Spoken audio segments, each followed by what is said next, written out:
नमस्कार,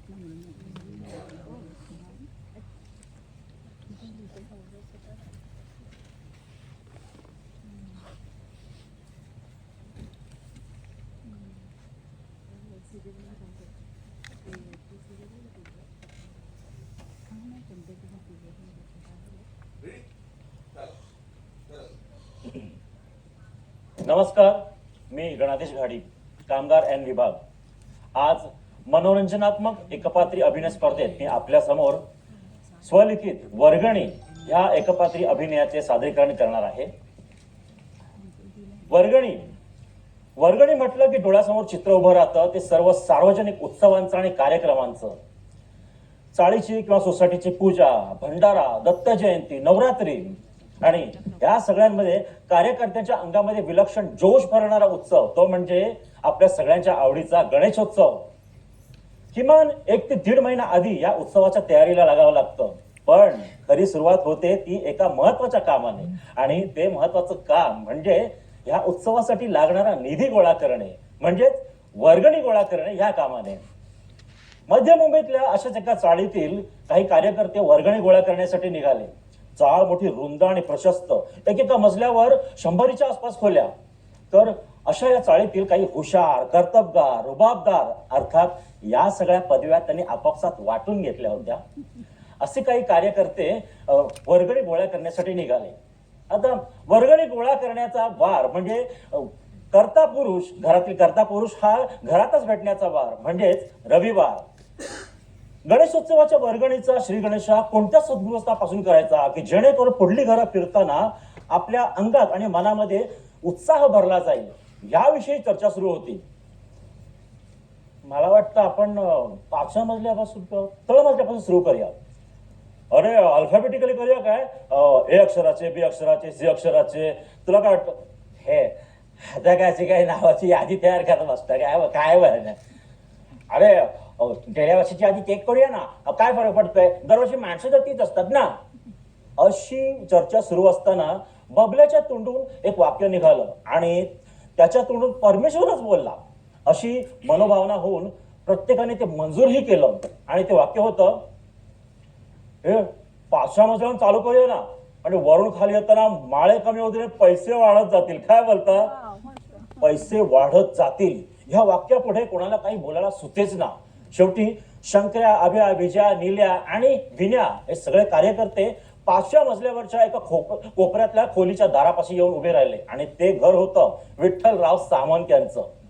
सामंत काका एक फडकं घेऊन कपाटावरची धूळ साफ करत होते. झाकू नको कमळन बाये, झाकू नको कमळन बाये. इतक्यात दाराची बेल वाजली आणि सामंत काकूंनी आतून आवाज दिला, अहो जे कमळ महिना नंतर साका, आधी तो दरवाजा उघडा. आणि दार उघडता समोर 20 मुलांची गर्दी बघून सामंत काका दचकलेच. अरे बापरे, काय रे सकाळी सकाळी. चाळीमध्ये बऱ्यापैकी सगळ्यांच्या ओळखीचा असा चेहरा विनय म्हात्रे म्हणजेच विन्या ह्याने पुढे बोलायला सुरुवात केली. काका, वर्गणी. वर्गणी कसली? गणपतीची. गणपतीची? मग ते गणपतीला देईन मी, तुला का देऊ? काय काका मस्करी करता सकाळी सकाळी? अहो आपला गणेशोत्सव आहे की नाही, आणि गणेशोत्सवाच्या वर्गणीची सुरुवात एखाद्या चांगल्या गृहस्थापासून केली की पुढची सगळी कामं सुरळीतपणे पार पडतील. हो का? असं माझं आणि आपल्या सगळ्या कार्यकर्त्यांचं मत आहे. अच्छा, एकंदरीत हे सगळेजण आपल्याला हरभऱ्याच्या झाडावर चढवण्याचा प्रयत्न करतात हे सामंत काकांच्या लक्षात आलेलंच. पण श्री गणेश आपल्यापासून करतायत, त्यामुळे उगाच विचारांना हिरमुसले करण्यात काही अर्थ नाही. त्यामुळे निमूटपणे सामंत काकांनी वर्गणी देऊन टाकली. आता वर्गणी मिळाल्यानंतर ही सगळी मंडळी पुढे निघाली. हे श्री गणेश चांगला झाला. हा, अरे सामंत काकाचा हात लक्या माहितीये मला. हा, अशी स्तुती करत ही सगळी टोळी पुढच्या दारापाशी आली. पण 3 ते 4 वेळा ठोकून सुद्धा हे दार कोणी उघडेच ना.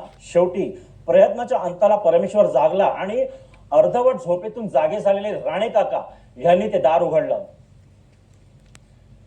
काय रे काका, वर्गणी. वर्गणी मागायला तुम्हाला रविवारच भेटतो का रे? हो काका, असं काय करता? सुट्टीचा वार आहे ना, सगळे घरी भेटतात.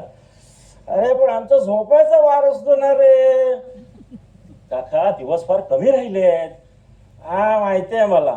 हे बघा मी कार्यालयात आणून देतो, तुम्ही आता निघा. हा हा. आणि असं म्हणून राणे काकांनी खाडकन दार लावून घेतलं. पुढे 8 ते 10 घरांनी वर्गणी देण्याचं चक्क नाकारलं. अरे सामंत काकाचा हात लकी बोललास ना.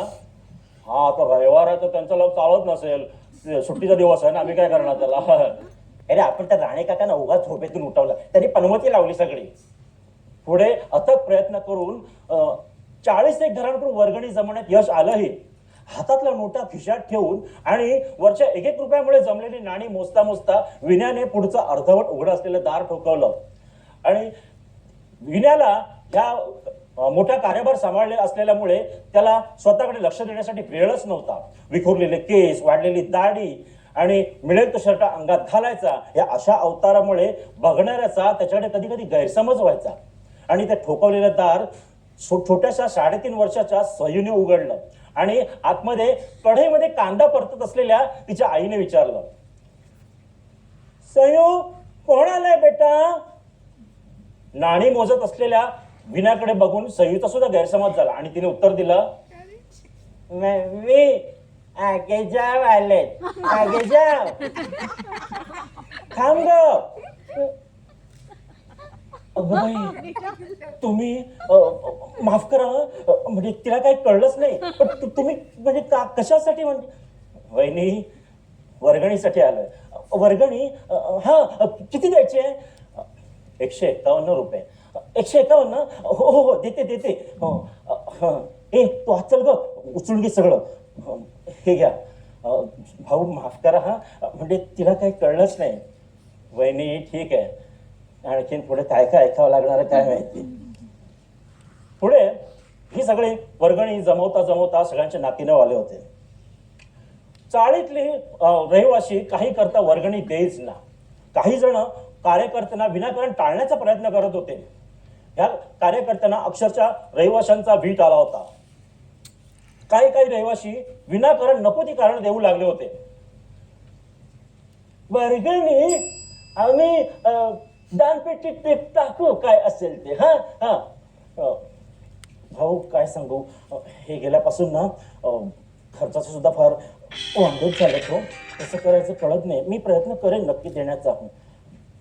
वर्गणी किती जमले रे? हे 100 रुपये दे. मी कोणाला सांगणार नाही. हे विण्या आहे की नाही? वर्गणी ना हो 15 दिवसांनी हे येणारच आहेत दुबईहून. ते आले की लगेच देते. अरे ते आताच ऑपरेशन झालं ना, तर ह्या महिन्यात थोडे वांदे आहेत, तर पुढच्या महिन्यात मी नक्की देण्याचा प्रयत्न करेन. अगदी देणगी सुद्धा 100%.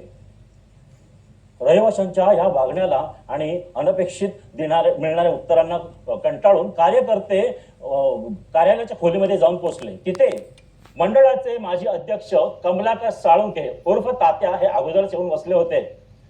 आणि कार्यकर्त्यांचे हताश झालेले चेहरे पाहून तात्याने त्याने विचारलं,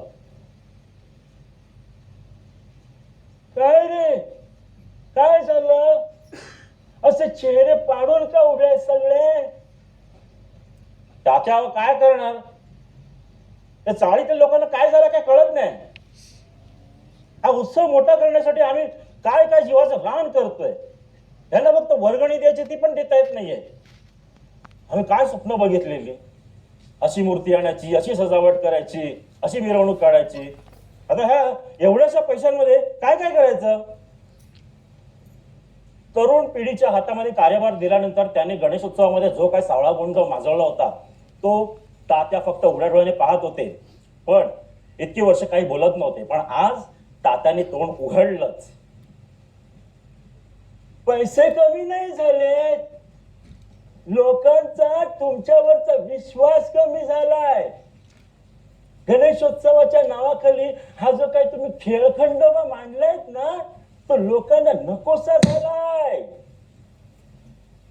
अरे मोठा उत्सव करणे आणि उत्सव मोठ्या उत्साहात साजरा करणे ह्यात फरक असतो आणि तोच तुम्हाला कळला नाही. उत्सव मोठा करण्यासाठी मोठी 15 फूट 20 फूट 25 फूट उंच मूर्ती आणायची आणि आगमन आणि विसर्जन करताना एखादा अपघात झाला की मग त्या बिचारा देवालाच दोष द्यायचा. अरे जागरणाच्या नावाखाली पत्ते कुठत बसता तुम्ही मंडळामध्ये, त्या मंडपामध्ये. जागरणाचे कार्यक्रम आम्ही सुद्धा केले. चाळीतल्या सगळ्या बायका यायच्या, फुगडी झिम्मा खेळायच्या, नावाजलेल्या भजनी बुवांची भजनी मंडळ यायची आणि भजनाचे कार्यक्रम व्हायचे. हे तुम्ही पुढच्या पिढीला काय देणार आहात सांगा बघूया. आणि विनाकारण गर्दी वाढवताय गणेशोत्सवाच्या पुढे. अरे आज काय कोणाची पर्सच गेली, उद्या काय कोणाची चैनच गेली. तानी मुलं सुद्धा चोरीला जाताय तुम्ही वाढवलेल्या गर्दीमुळे. अरे थांबवा रे सगळं, थांबवा.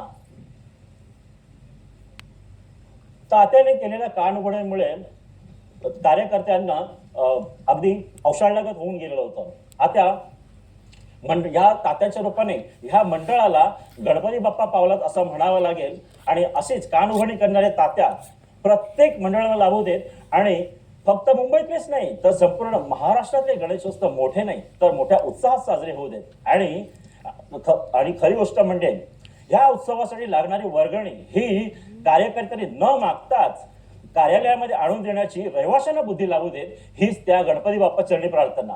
बोला गणपती बाप्पा मोरया. धन्यवाद.